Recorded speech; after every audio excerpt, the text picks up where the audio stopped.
মহারাজ। এখন বর্তমানে পশ্চিমবঙ্গের বিভিন্ন কোণে কোণে সেকুলার নামক ভাইরাস যে ম্যারোনম ব্যাধি একসময় যে গ্রামেগঞ্জে কলেরা হাম বসন্ত ছড়িয়ে পড়তো, ঠিক তেমনি এখন সেকুলার নামক ভাইরাস যে সেকুমাকু ঘুরে বেড়াচ্ছে, হিন্দু সমাজকে বিভ্রান্ত পথে ফেলে দিচ্ছে আর কি।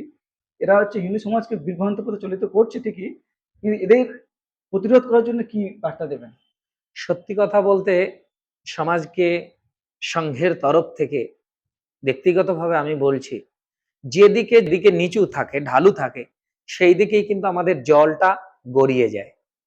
তাই সমাজের এখনো অনেক শ্রেণীর মানুষ আছে, এখনো আমরা অনেকে বুঝতে পারি না সঠিক তত্ত্ব কি, সঠিক মাহাত্ম্য কি। এই যে কথা বলা ছেকুমাকুর যে ভাইরাস, এটা সত্যি কথা। সেকুলার নামে না, সেকুলারের নাম করে, সেকুলার কাকে বলে আমরা সেই শব্দটার অর্থই হয়তো সঠিকভাবে জানি না আমরা। অনেকে বলে আমি নাস্তিক, তার মানে ভগবান আছে আমি মানি না। যারা ভগবানকে মানে তারা আস্তিক, যারা ভগবানকে মানে না তারা নাস্তিক। তা নাস্তিক কারা? যে আমি ভগবান মানি না, অর্থাৎ ভগবান আছে আমি মানি না, এরাই হচ্ছে নাস্তিক। নাস্তিকরাই সাধারণত সেকুলার হয়ে থাকে।